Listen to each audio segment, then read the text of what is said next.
Hello, this is Mike Van Meter. Welcome to the Recovery is Possible, Hope and Healing with Mike and Lily podcast. We want to thank you for joining us. You can reach us at our Facebook site, which is also called Recovery is Possible, or our website, which is vanmeterwellnesssolutions.com.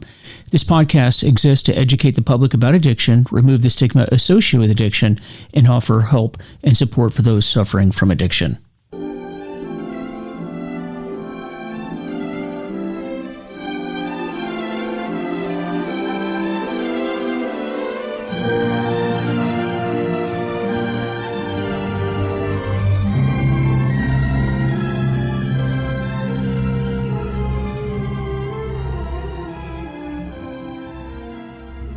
Hey everybody, this is Mike Van Meter, and welcome to the Recovery is Possible, Hope and Healing with Mike and Lily podcast.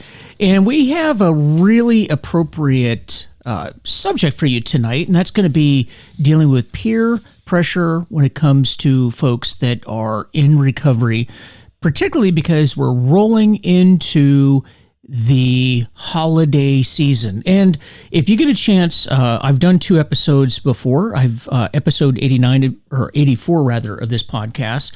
I did that back in November of 2021 and episode 149 in December of 2023. So I had a couple of years where I went back and I talked about how to get through the holidays sober. And those are going to be good episodes that you're not going to want to miss. We're going to have a little slightly different take on this, and this is going to be the peer pressure, specifically the peer pressure when it comes to recovery, because we know that it's hard on yourself. We're going to pull this apart a little bit more. It's hard just mentally for yourself to get through the holidays sober. Hey, but what about when you're on track, but you got people pressuring you to drink or drug, if that's what you're involved in.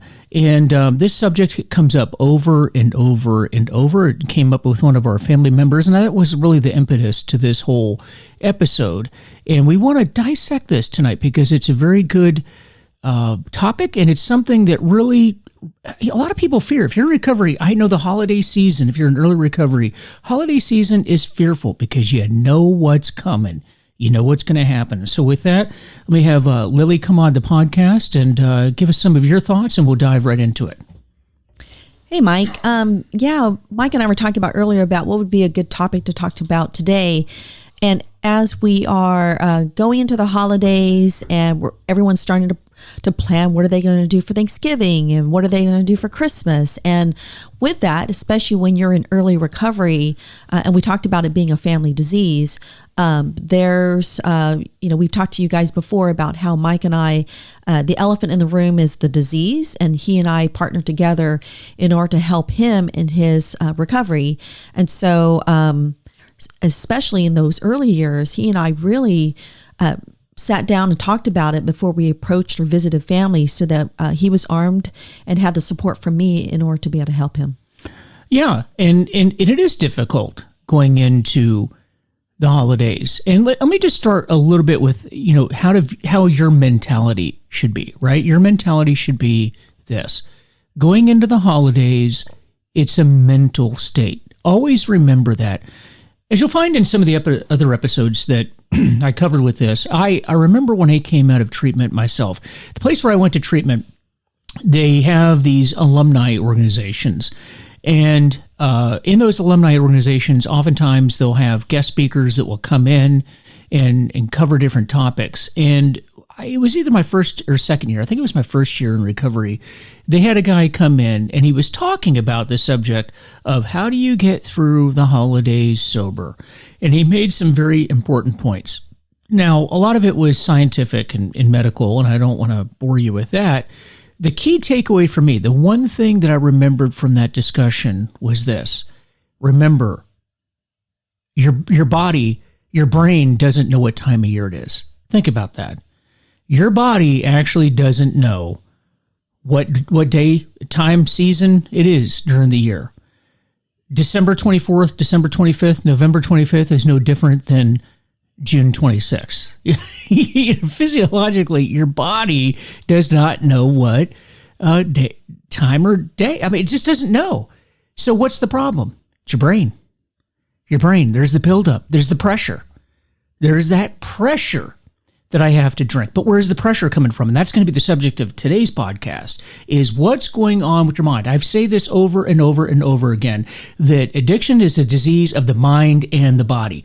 Mind and the body. Your body does not know what day of the week it is. It doesn't know if you're in college. It doesn't know if you're at a frat party. It doesn't know if you're at a football game. It's your brain that knows that. And it's the brain that puts the pressure on you to drink. But where does the pressure on the brain come from? And that's going to be everything that's around us. Now, this particular gentleman just said, just keep telling yourself that. It's just another day. Christmas Eve is just another day. New Year's Eve is just another day. Treat it like every other day. And the fact is that if you were able to stay sober every other day during the year, you should be able to stay sober through the holidays. But let's break it down, because, like I say, the relapse starts in the mind. It starts in the mind. And the holiday season is so long. I mean, it basically starts at the end of October, let's be honest, and goes up through about February. Because we also know what happens in February, and that's that great pagan holiday in America called the Super Bowl. That happens in February, and that's a high holy day for a lot of people, also a big drinking day. So we've got a long period there that we have to stay focused and stay sober. And so in this episode, we're going to talk about some of the techniques, some of the things that you can do if you're feeling like you're under the pressure to drink. So with that, Lily, just kind of guide us through this, because let's just break this down systematically. Take us through some of your thoughts on this.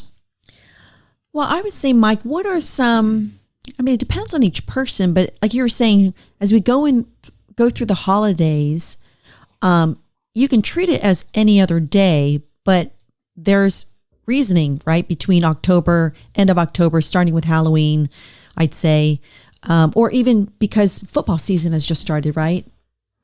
Yeah, it's in the fall. It's football season. Yeah, so a lot of people spend... Football, hold on. In that football season, it's Friday, Saturday, Sunday. You got high school football. You got, on Friday, you got college football on Saturday, and you got the NFL on Sunday. So it's basically, for people that struggle, it's an excuse to drink the entire weekend, is it not?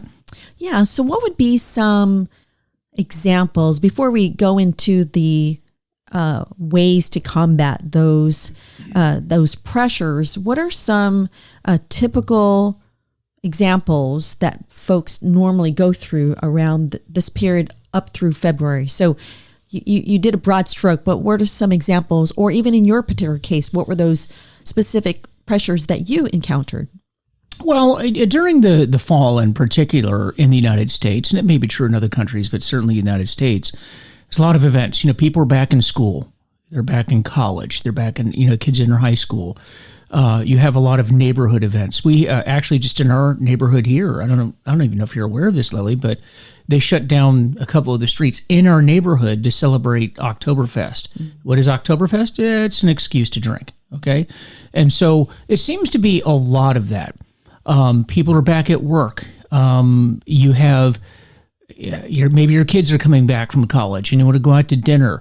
Maybe we talked about the football games, but not just football games, but any other sporting event. Unfortunately, sporting events in particular in the United States seem to center around alcohol.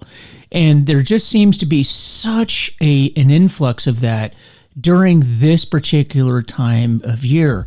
That's why I think that, and then you sprinkle on top of that the holidays, right? And the holidays in the United States seems to focus around what? Alcohol. Well, you also have weddings that occur during the summer. It seems like the two times really for people to get married are summer and then in the dead of winter. And what do we have in those celebrations now? We have alcohol. Then we have New Year's, alcohol. Then we have St. Patrick's Day, alcohol. We have Valentine's Day. It all seems to go around alcohol, but it just seems like there's that spike, from the fall into early summer. And then, believe it or not, with maybe the exception of July 4th, we have a bit of a reprieve from all those holidays. Yeah, you were just reminding, you mentioned about work, and so all the office parties, right? Christmas parties, Thanksgiving parties. So not only do you have the parties going on with families, which tend to have a lot of alcohol, then work is having a lot of parties on top of it, correct? Yeah, and by the way, now I'll tell you something. So I'm retired. Many of you know that I'm retired from my career, and it was a law enforcement career. So we absolutely did not have alcohol in the office. But when I retired and started working in the civilian sector, what surprised me, I mean, this is just very shocking to a government guy like myself. There's alcohol in the office during some of these parties. Oh yeah, I saw you. I saw your reaction there, Lily. Yeah. See, those of you who may not know this, but Lily still works for the government, and so she's not aware of that. But when you get to the civilian sector, I saw all kinds of fun and games I did not see in the previous 32 years. So maybe the reason why I'm mentioning this is you may not realize that, or I should say, you may have alcohol in your workplace during the holidays, and that sanctions it, which means it makes it difficult. So the bottom line is you are facing this all around, right? Mm-hmm. Yeah, and I think that, I think the bottom line, right, whether it's family gatherings or it's work parties or it's weddings, around the fall time frame, there's just a lot of parties. Mm-hmm. And so with that, those who like to drink want other people to drink along with them. And so you're going to get those additional pressures within a very short period of time that is very heightened. Mm-hmm. And so if you're early in recovery, just like when you were, like you said, your last drink was August 11th, right, which was the day before our anniversary, not quite in the holidays, but certainly entering into the holidays. Mm-hmm. And so I remember you fretting and just feeling anxious about, wow, what are we going to do? So of course, you had decided in the first year that we weren't going to go to any parties, right? And then so since you were very serious about your sobriety, I didn't put those ideas in your head, Mike. You came up a lot of your own ideas in terms of, wait, I'm really serious about my recovery. These are the things that I'm going to put in place for me in order to help me stay sober. Yeah, and that's an important point because you have to come up with it yourself. I've said this time and time again, and the longer I'm in recovery, the more serious I am about this, that if you don't want to get sober, you're not going to get sober. And you also have to remember this, nobody's going to get you sober. You make that decision to get sober. And that's something that I decided that particular year. It was August, and going into the fall season, but I had made that decision. And that first year I had decided that we weren't going to go as a family, for Christmas, for New Year's, for, all the holidays. We were just going to stay home. And that way there would be no alcohol, no nothing, because I just knew that I was in that vulnerable state. Now, ironically, I think, and you'd probably agree with me, Lily, that was probably one of the better holiday seasons we've ever had, because it was just us and the family. Our kids were still at home at the time, and no drama, no nothing. It was just us, and we had a good time. Got through that, and then as time went on, you get some time and distance physiologically. So your brain heals, your body heals. And that happened, with me. But what happens when you get into long-term recovery is you become more engaged in life. Because remember, addiction is isolation, and you're not, you're not really engaged. Maybe you're holding your job together, but that's about it. And that's tenuous at best too. But you're not involved in hobbies. You're not hanging out with friends. You're not really engaged with your family. You're not doing anything other than drinking or drugging, whatever it is that brought you to this table. And so it's a very, very difficult thing. But what happens is over time, as you get sober, you become more engaged in life. Maybe you get involved in sporting events, working out, which is something that I started doing. Maybe you get involved in the community, which is something that I did. And the reason why I'm mentioning this is that in my particular case, and maybe many of you can relate to this, is that I started becoming engaged with the community in ways where I'm now having to go to events and speak and present myself and actually be at events located in places where I would have never attended early on in recovery. Early on in recovery, I would not go to a pub. I would not go to a winery. I would not anywhere where there was going to be alcohol. I wasn't going to be there. But later, when I got involved in the community, I'm now having to go to functions that are held in pubs and bars and wineries and all the above. And that was very, very difficult. And that is when I had to start utilizing some of the concepts that we're talking about tonight, because now I'm there.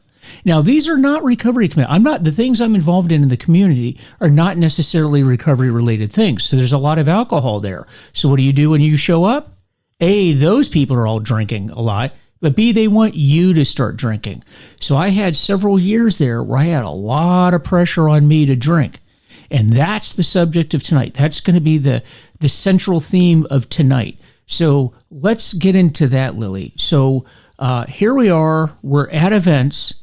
You know, we just had somebody recently say to us that's in a graduate program, where in this graduate program, there's basically a party every single night. Every single night. Now, being a graduate program, these are not younger students. These aren't your frat boys and girls. You know, they're 18 years old. Last week, they're living with mom and dad, and now they're out trying to sow their oats in college. These are people who've been around. They've been through college. Maybe they've done the frat thing. Maybe they've done the drinking thing. They've been working for a while. Now they're back in graduate school. The idea is socializing. All right. So that's the idea. You want to make those connections. You want to socialize when you're in graduate school. That's sort of the thing that they do. But guess what? Alcohol's at the center of that. So we get contacted by an individual that tells us, hey, this is like a 2-year program and I can't do this. First of all, I'm not a spring chicken anymore. And second of all, I don't think my body can take 2 years of doing this every single night. So the question was, what to do? How do you get through this? There's a lot you don't understand. There's a lot of pressure on me to be going to these parties and going to these functions because I want to network, but what to do? So, Lily, talk to us about some of the stuff that we mentioned to this individual. So I would say that I know one thing that sticks out is, and it's something that you and I did together, is you never put yourself in a situation where you don't have a drink in your hand. So I remember I used that technique with Mike when we were in our college days, because I mean, essentially I would have the same beer the whole night. And then you'd go through several types of drinks. I had a beer with me the whole night too. But it was a different beer. Yeah. But then mine would be the same beer for maybe 3 hours. And then at the end of the 3 hours, you're like, wow, you haven't finished that yet? And then you'd finish it off. Well, we were going to let it go to waste. Oh, so that's one technique that you have there. And that is when you go to these events, have a drink in your hand. Have a drink in your hand. You know, here's a dirty little secret. Nobody really gives a damn what you're doing when you're at these parties. You know that, right? It's funny. We put these pressures on ourselves, and we always think, whenever we go to social situations, we think everybody is paying attention to us, and along with that anybody gives a damn what we're doing. I have news for you. They don't. They care about themselves, and they're talking to you, particularly in this case where it's a graduate program and you're networking. You're there to network, okay? A lot of times, people are just trying to be polite with you. And if they see you standing there and you don't have a drink, what's the natural thing? Going to say, hey, you want a drink? Right. So if you have a drink, then they're probably not going to ask you if you want a drink. So you probably want to go with your drink, or as soon as you get there, go to the bar and go get a non-alcoholic drink. Probably coffee. They know it's coffee, but it's like a Diet Coke or Sprite or something that looks like it might be a drink. Sparkling water, anything like that. And because nobody's going to go, hey, hold on now. Hey, Mike, hand me that drink. I'm going to send this to the lab and test it. Hey, there's no alcohol in here. Nobody's doing that. And nobody cares. Okay? Nobody cares. So always have a drink in your hand. Now, let's back up a little bit, because what we didn't mention is before you get there, before you get to that party, this is key, have a plan when you go to the party. Now, understand, I'm not talking about just people that are in recovery. Certainly, if you're in recovery, you got to have a plan before you go. But Lily, do you think that this applies to people that are not in recovery? I mean, is it just people that are in recovery that may not want to drink at a party? Well, even for me, I mean, you've been sober for 13 years. Yeah. So I haven't picked up a drink in 15 years. Right. So I don't like the taste, right? If it doesn't taste like alcohol, then, I mean, I used to drink if it didn't taste like alcohol. So then if I was only drinking because it didn't taste like alcohol, then I might as well just not drink. Right? So it was very easy for me to give up drinking alcohol. But what I would say is, just like you were holding a drink in your hand that didn't have alcohol in it, I was doing the same thing. You and I would go, and I would have you would have a drink, I would have a drink, and I would always make sure I had a drink in my hand that was non-alcoholic. Well, I guess what I'm getting at is, it's not just alcoholics that are in recovery that may want to utilize this plan. People don't drink for a lot of reasons. Maybe you're on medication that is, negatively impacted by alcohol. Maybe, or it's a choice. I mean, you just don't feel like drinking. Yeah. I mean, you should have that. Like this individual that we were talking to, it's not a religious thing. It's not a medication thing. And this person not alcoholic. I just don't, it's negatively impacting my body. I don't want to do it. So there are, the point is that there's a lot of people that don't want to drink for a lot of different reasons. So this applies to you as well. Have that drink in your hand. Okay. Now, let's say that somebody, for whatever reason, starts pressuring you. Has it happened? I will, not often. Does not happen often. But on occasion, people will pressure you, even when you have a drink in your hand. I'm going to give you an example. Of this happening to me.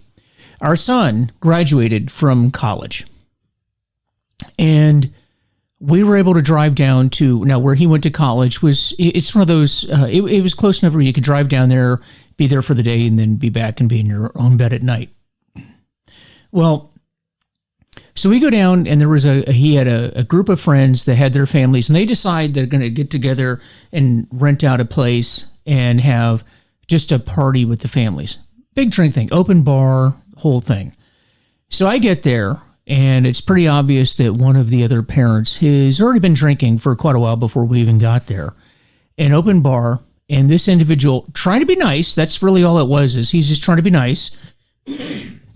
And he notices that I think I actually had coffee, and he's saying, "Hey, why are you drinking coffee? There's an open bar over there. Why don't you get yourself a drink?" And I'm like, "No, I'm good." Now, he's been drinking for a while, right? And that's probably how it's going to happen. You show up, you're stone cold sober, they've been drinking, and he's like, "Hey, go on over there. It's free. You should take advantage of the fact that it's free alcohol." And I'm like, "Nah, I'm just drinking coffee." And of course he's like, "What? You're drinking coffee? Get over there. You got to take care of it." He's just trying to be polite. And that's important to remember, is that people actually are being polite. So I thought, okay, it's apparent the way I'm being pressured here. This guy's not going to let this go. So we're going to have to go to plan B. Let's talk about plan B here for a second. You got to have plan B in your head. You have to know that if you get the guy or gal that's going to pressure you and not take no for an answer, what is plan B? Well, my plan B was this. Remember, I just said that we were within driving distance. Well, a lot of people know that I teach and I talk in public. And this particular individual knew that.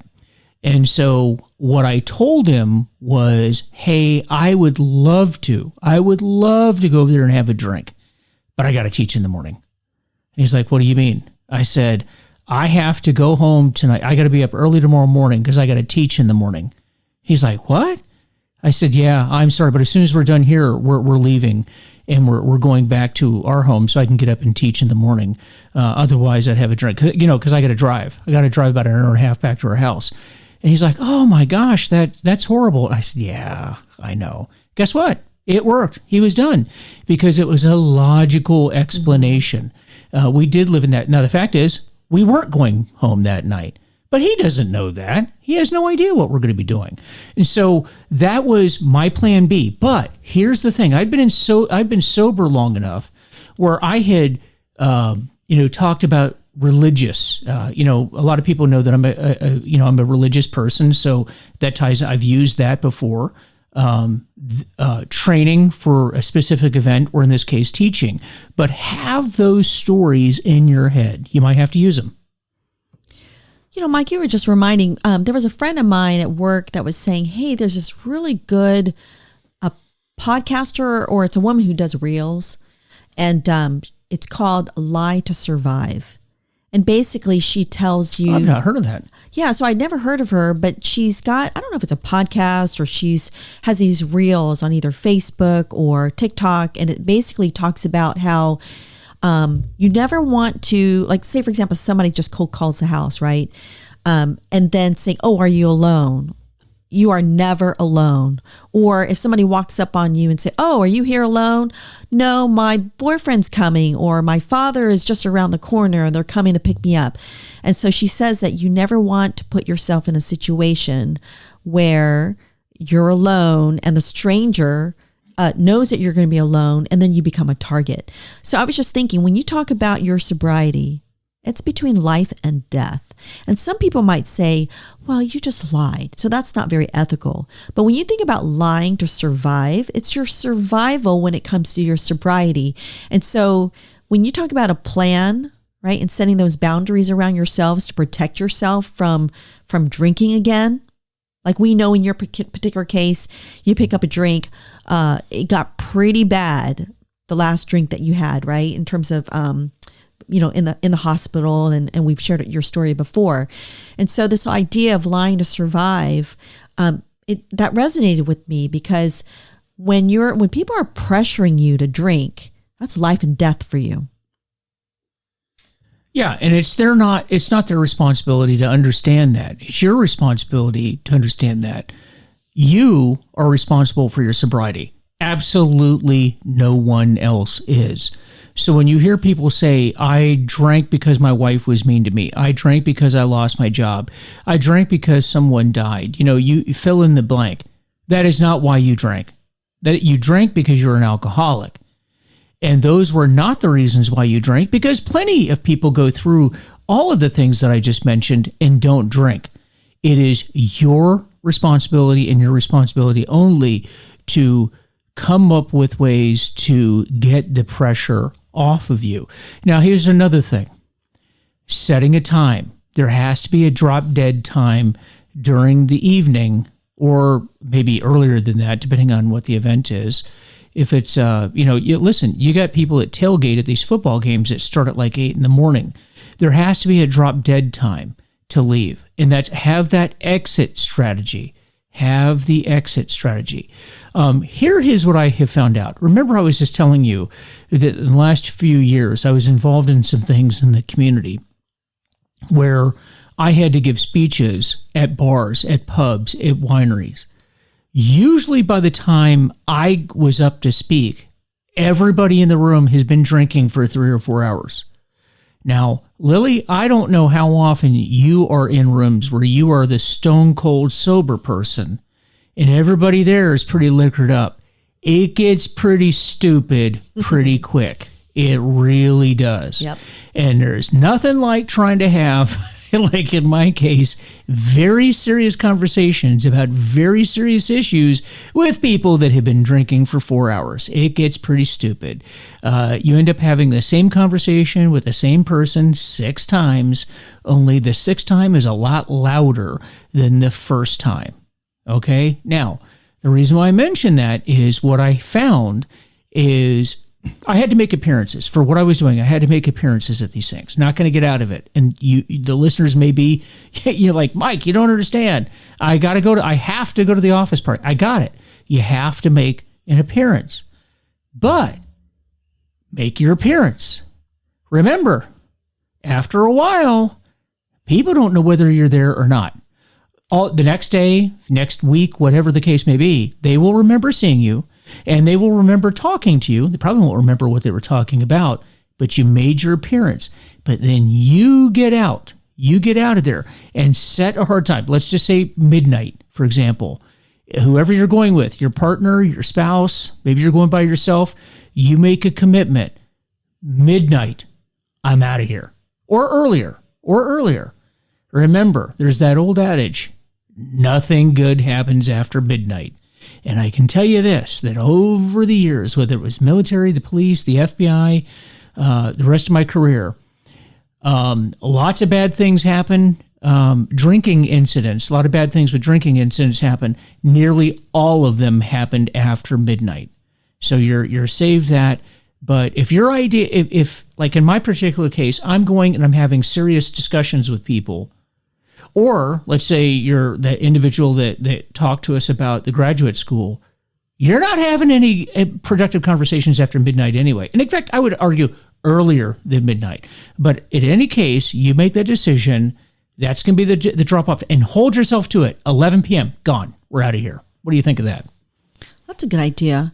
One other thing I was thinking about as well is like, so when you're going to these parties and you're getting this pressure, or not pressure, but you're going to these parties, there's drinking, you're at these events alone, right? But I do remember as you became more solid in your recovery, you felt comfortable going by yourself. But early on in recovery, I remember you're like, you got to be with me.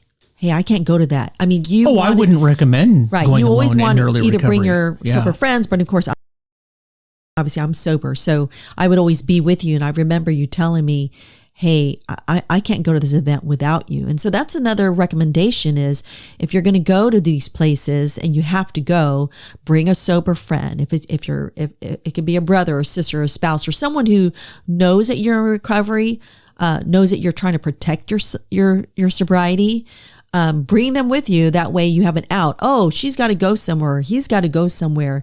And you've got an exit strategy. Mm-hmm. And these things apply whether it's a business function or a family function. So let me ask you this, Lily, because you were witness to it when, when I was going through. There's a certain point that first year I like to call it militant. I went straight up militant that first year where, we didn't go anywhere. We didn't do anything. We just did all the holidays at home. That made it kind of easy. Because if you're not faced with the problem and people aren't there with alcohol or drugs in your house, kind of easy, right? It's kind of like being in a treatment facility. We always tell people, of course you're sober because there's no drugs or alcohol here. It's the problems when you get out there. Mm-hmm. So, but this is probably not going to go on forever, and it didn't go on forever with us. The following year, we're going to the Super Bowl parties. We're going to the things. Okay, but now, guess what happens?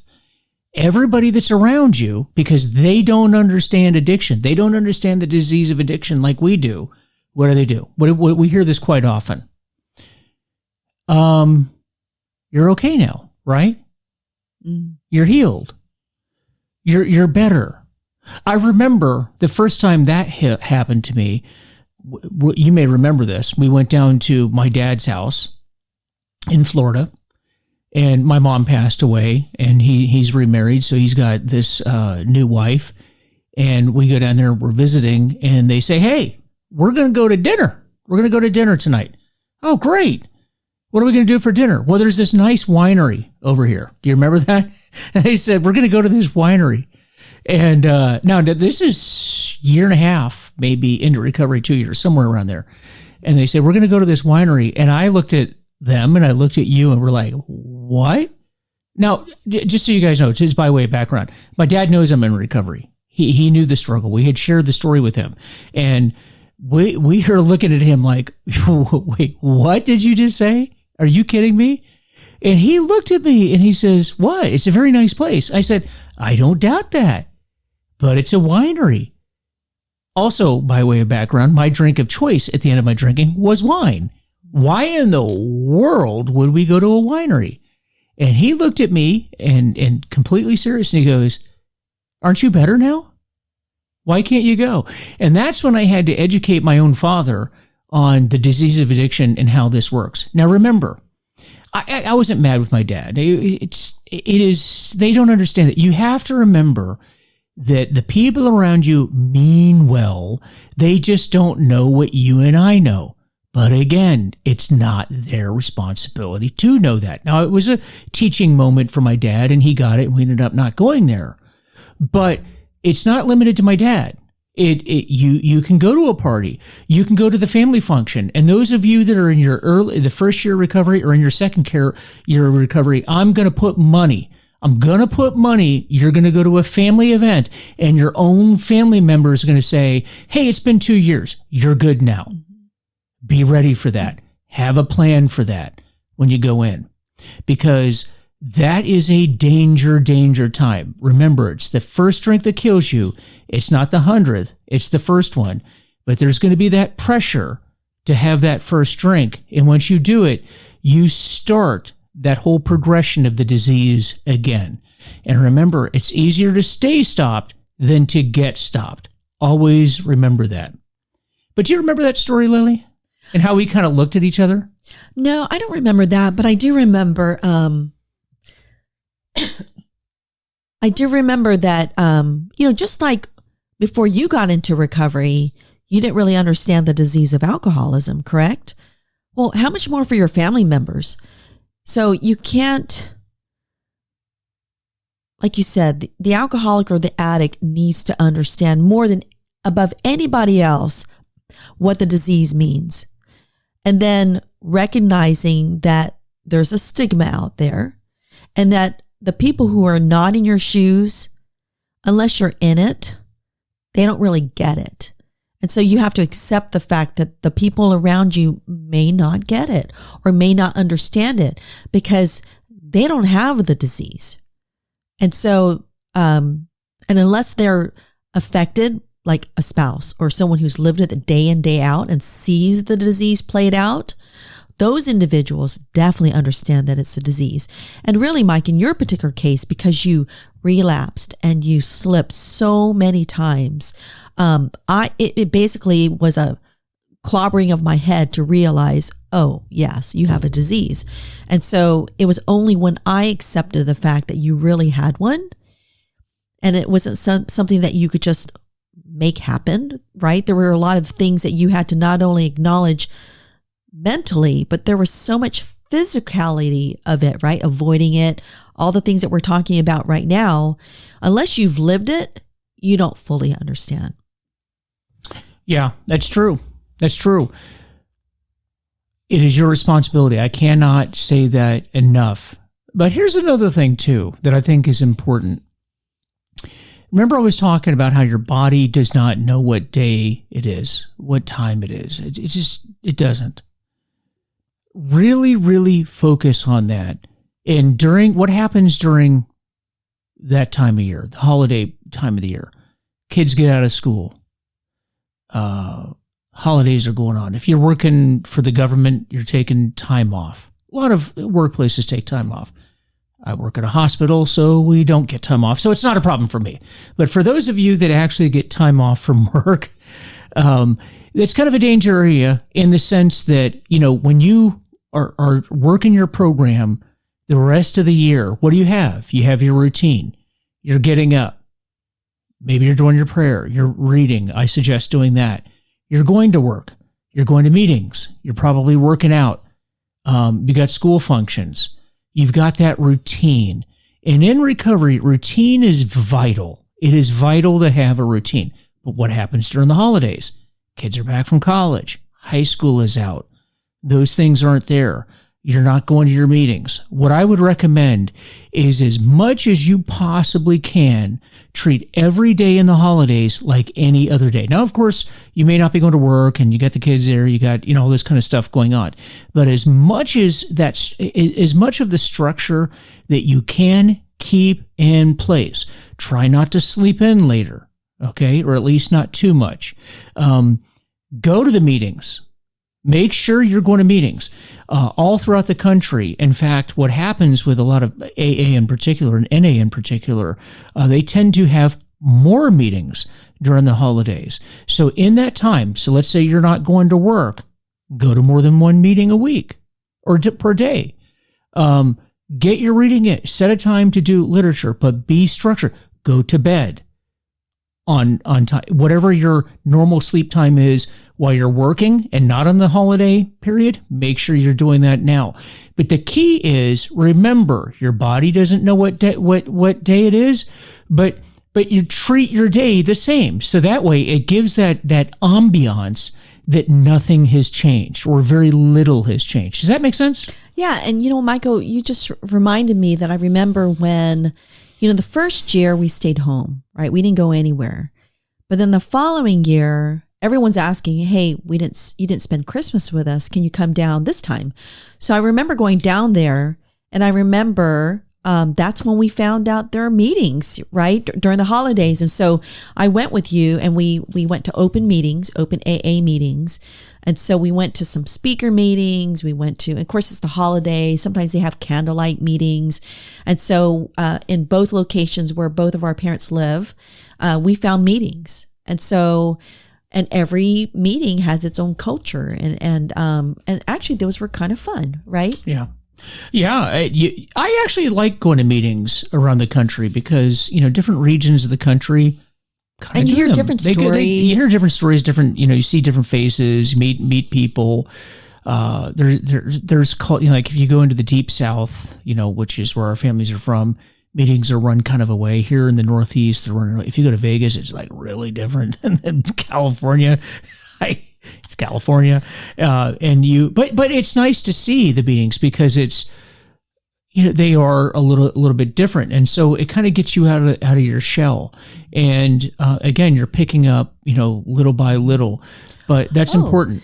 We went to a meeting when we were in Niagara Falls. Remember that one? We did, and that was in Canada. Yep, and that was during the holidays. Yep, it was in Canada, and that was interesting to go to. Mm-hmm. And so I would recommend you do that. But the other thing too is I think as you are rolling into the holiday season, there's something about the planning of it. You got to be planning for it now because as we're recording this, we're in early October. So we're kind of moving into the season. Have that plan. Think about it. Lay that out, and that will sort of take away the anxiety. Now, if you're someone that is apt to let the people in your world know that you're in recovery, and I know that not everybody is. I get that. But if you are, probably not a bad idea to start having a discussion with them. Now, what do I mean by that? Let me just kind of share with you. I talked about that first year in recovery and how I went militant mode. Okay. But then this second year, right? The people around me were kind of used to the first year, which was militant mode. Then the second year, it was, I realized that I had done such a good job in my militant phase that kind of carried into the second year as it relates to other people. What do I mean by that? Well, my older brother actually lives in the area that we live in right now. And he's a big football guy. He's a big college football guy. He's, professional football. And then, of course, every year they would have Super Bowl party. Thanksgiving was always a big thing. And then Super Bowl. Now, remember, the first year, we were not participating in any of that because of what we just described. But now we're in the second year, and it's kind of like, okay, we can kind of take the foot off the gas. Not like we're not focused on recovery, but I don't need to be militant now. We're starting to put into practice all of the tools that we just talked about. Problem is, my brother then felt like, well, Mike's days of ever going to coming over and watching these events anymore is over. You can't come to Thanksgiving. You can't come to all these events. And so that second year, we weren't invited to anything.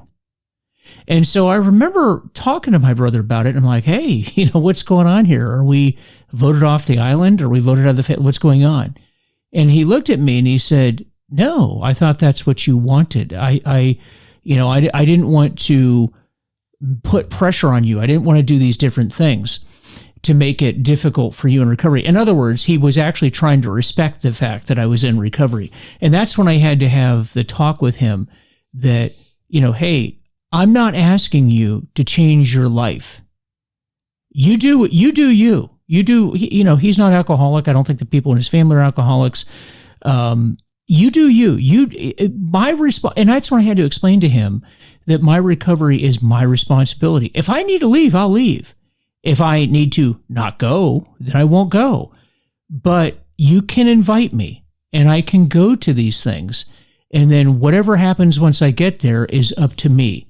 But don't ever, now I do appreciate you doing this and respecting this disease, but do not feel pressure, because if I feel squirrely or wiry or whatever the case may be, then I will leave. And I also have, my sponsor, I have my wife, I have all these kinds of things. But do not think that you have to change your life because of me. Because what I found out was once everybody knew I was in recovery, they started feeling uncomfortable. And there's no need for that. Do you remember that, Lily? Mm-hmm. Oh, yeah, absolutely. I think early on, they were very careful. Well, they'd be drinking in the back room. Because they didn't want to bring that was always kind of funny because where are they going? They started drinking like how I do it. I go out to the garage or I go to the backyard. Are you guys hiding bottles out in the? Hey, are you hiding bottles out in the backyard? Because that's what I used to do. Yeah, they'd be want to talk to you guys. They'd be going up and like everyone would be disappearing. We're like, where are those guys going? Right? And but they were trying to respect you because they didn't realize. And then I realized what my drinking must have looked like because that's what. Why are you going to the garage? Checking on the car. That's what I'm doing. Yeah. No, you're going out there and drinking. Yeah, but then after a while, once they realize, then it's not a problem. They don't feel bad at all. I mean, they label their glasses right. I mean, and plus you've got a different type of drink, so it's not like, I mean, Mike, in your early days, it would be like, hey, wait a minute, protect your glasses because Mike might accidentally pick it up, and you were drinking other people's drinks. Mm-hmm. So now you had your own. And then, you don't do that anymore, which, because you're in recovery. Yeah. It can be done. It actually becomes kind of comical at that point when they start trying. I'd walk into a room and they'd hide their beer bottles. I'm like, I guess that's what alcoholics look like. They're always hiding the drink and then I would say to them, normal social drinkers don't hide their drinking and don't lie about their drinking. Maybe you and I should talk. I should talk with you. No, it became kind of comical. But, the moral to the story is this is possible. You can get through. I've been through 13 holidays now sober. It can be done. And here's the thing. For those of you that think, oh my gosh, the holidays are going to suck. No, they don't. Actually, you'll enjoy the holidays more. Because you won't be hurting the next day.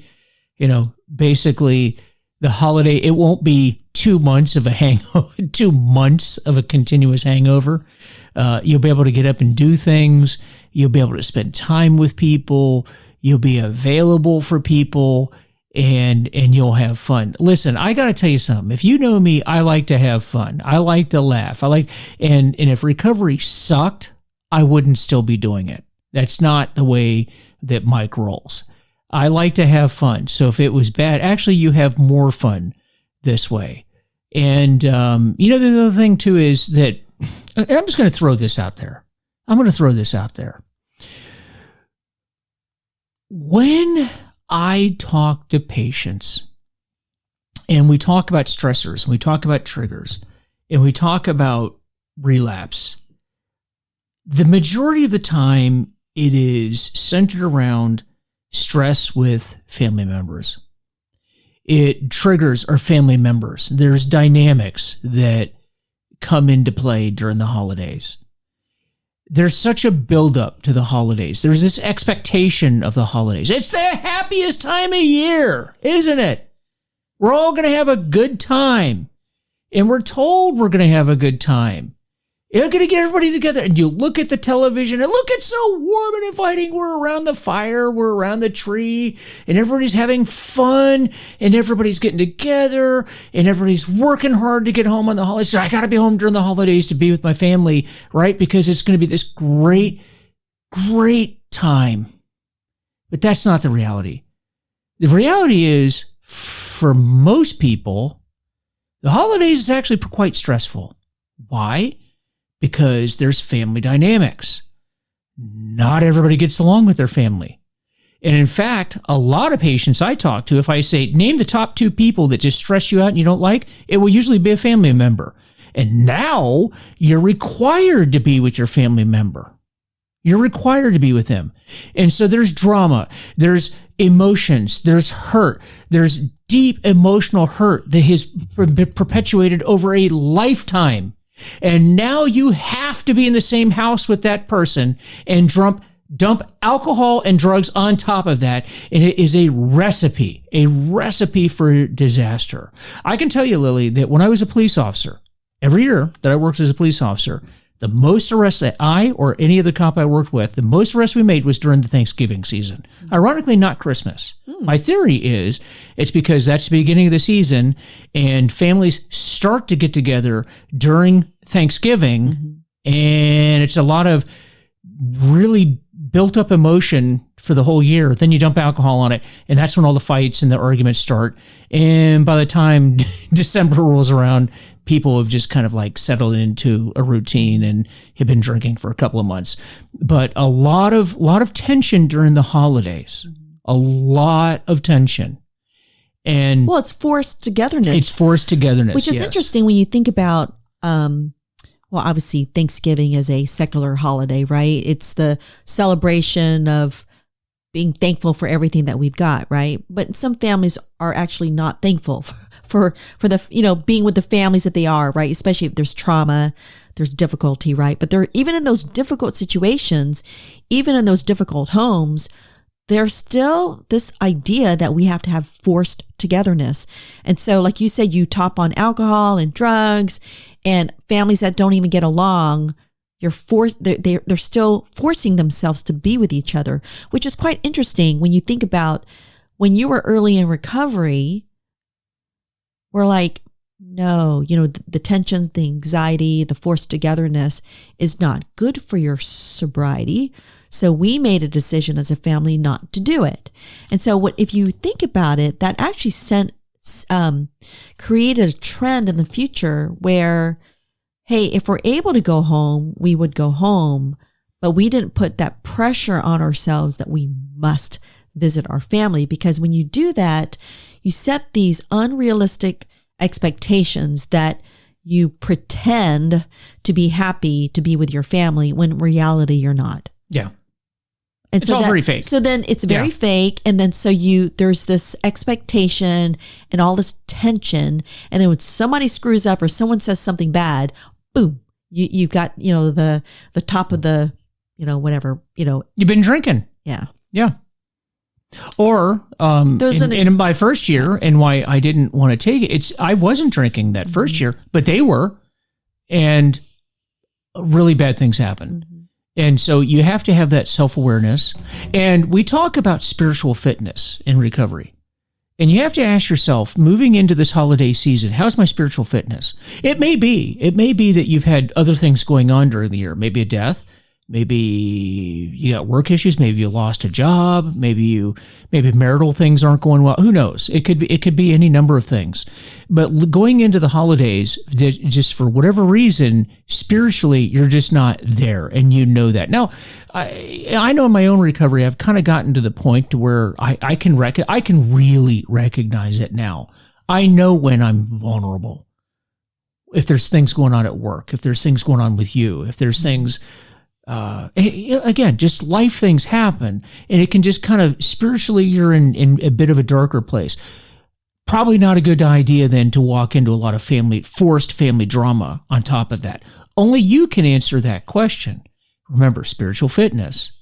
How am I feeling? Is this a good time to do it or not? Maybe it's not. But what I would do is really not succumb to the pressure to get involved in this quote-unquote holiday spirit if you're not ready to do that. Then as time goes on and you've really developed your program of recovery, I think you learn more techniques, you learn how to manage your emotions. I mean, even if it's things like, have an escape plan. Let's say you do go to visit your family. Okay, you go. You feel emotionally ready to do it, spiritually ready to do it, and you go visit your family, but then you get there and things just fall apart. Do you have an escape hatch? Are you going to go to a hotel? Are you going to leave? What is your plan? Make sure your spouse, make sure whoever's with you, are they on board? Okay, if this happens, this is what we're going to do. And everybody's in agreement with it. Those are the types of things that you can do to protect yourself during the holiday season. Yeah, and I think that for the person who is sober and wants to maintain their sobriety, and you mentioned earlier it's their responsibility, do not succumb to the pressure of family or friends or whomever. They're not as concerned about your sobriety. They're not in your shoes. So you have to do everything you can to take care of yourself because, like you said, no one really cares more about you than you because they're concerned about themselves. And so you have to do what you need to do to protect yourself and take care of yourself. You know, one of probably the biggest lessons you can learn in life, in my opinion, in my beginning to be advanced age, I will tell you, and this is not even just a recovery concept, but it's just a life concept. No one's coming to your rescue. No one is. The cavalry's not coming. No one cares. You must take care of you. You must decide that you want to get and stay well, and then you must make it happen. There certainly, I was fortunate there's people that helped me along the way, and hopefully if you're listening to this podcast, you have people that will help you along the way. But they're not responsible. They're not responsible for you. They are helping you along the way, but they are not responsible for you getting well, and they cannot themselves take the action to make it happen. You must do that. They can help you facilitate that, but they aren't going to make it happen. I can tell you that when I got into recovery, it was, and you can remember this, as long as you were driving the train, driving the bus, I wasn't getting sober. It wasn't until I took the steering wheel of the bus that I got well. Well, and when you say no one cares, I would say that's why, this whole concept of codependency, right? I think that I overly cared, meaning I was cared more about you living than you did. And that just that didn't work, right? The idea being is I did care for you, but it's only when I let go and said, okay, you want to die? I'll be with you until you die. But in reality, right, you have to care more about yourself because I could try to do everything I can to get you better, but it doesn't work. You have to want to be better. Yeah. Because if I want to drink, I was going to drink no matter what you did. Oh, absolutely. There's absolutely nothing you could have done to stop it. And whenever I hear patients come into the treatment center and they say, hey, I want to get sober for my kids. I want to get sober for my job. I want to get sober. I already know it's not going to work. You're not getting sober for your job. You're not getting sober for your kids. I'm sure you love your kids, but you're not getting sober for them. You're getting sober for you. They will benefit. The whole world benefits. Your whole world benefits because you got sober, but you must get sober for you. And so as we wrap this up, that's kind of the key takeaway is you getting through the holidays is your responsibility. It is absolutely no one else's responsibility.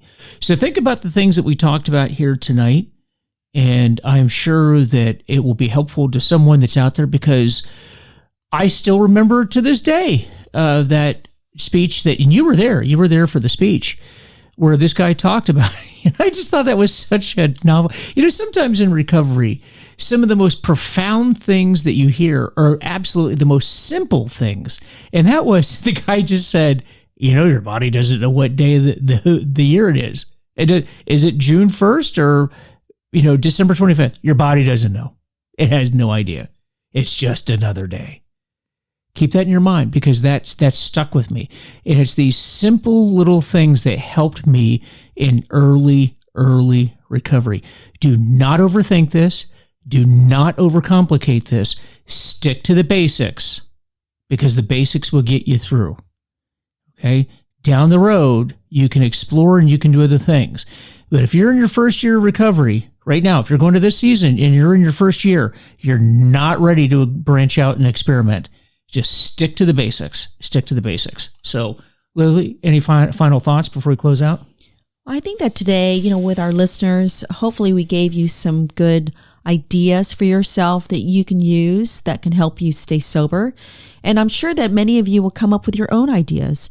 And, and Mike and I would love to hear what things that you've tried that have worked for you too, because, we don't tell anybody what to do, whether you're in Al-Anon or AA, but the ideas that people share, you're like, oh, wow, I never thought of that. And so maybe it'll work for you, maybe not.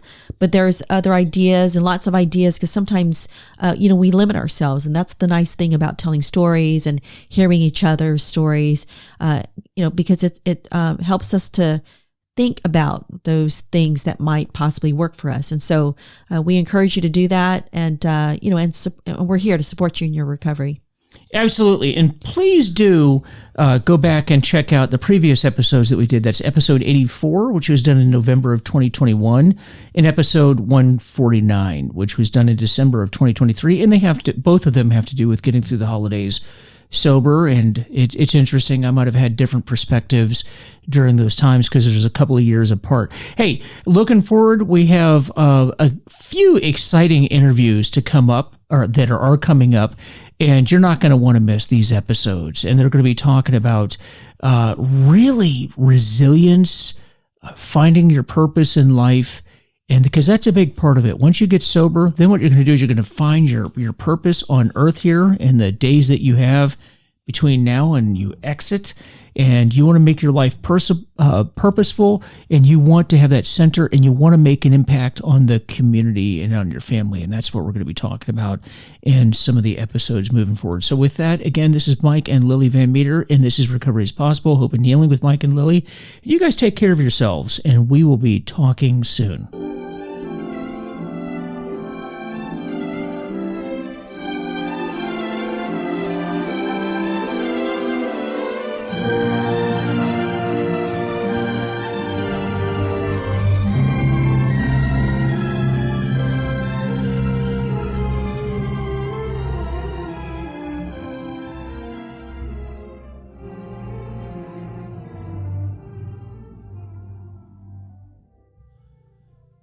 So as I always like to say, I do not represent any group, do not represent anyone other than myself. My only purpose in giving this information is to share with you what I've done because it's helped me and maybe it will help you too. If I've said something that does not apply to you or you don't agree with, then just discard it. But try to take any information that you can use for yourself and help others as well. That's what we do in recovery. We help ourselves along the way, and we hope to impart the knowledge we have gained to others as well. With that, please visit our Facebook page, Recovery is Possible, and our website, VanMeterWellnessSolutions.com. Let us know how we're doing, and let us know if there's any topic that you're interested in hearing about. We'd love to hear from you, and take care, and we'll see you next time.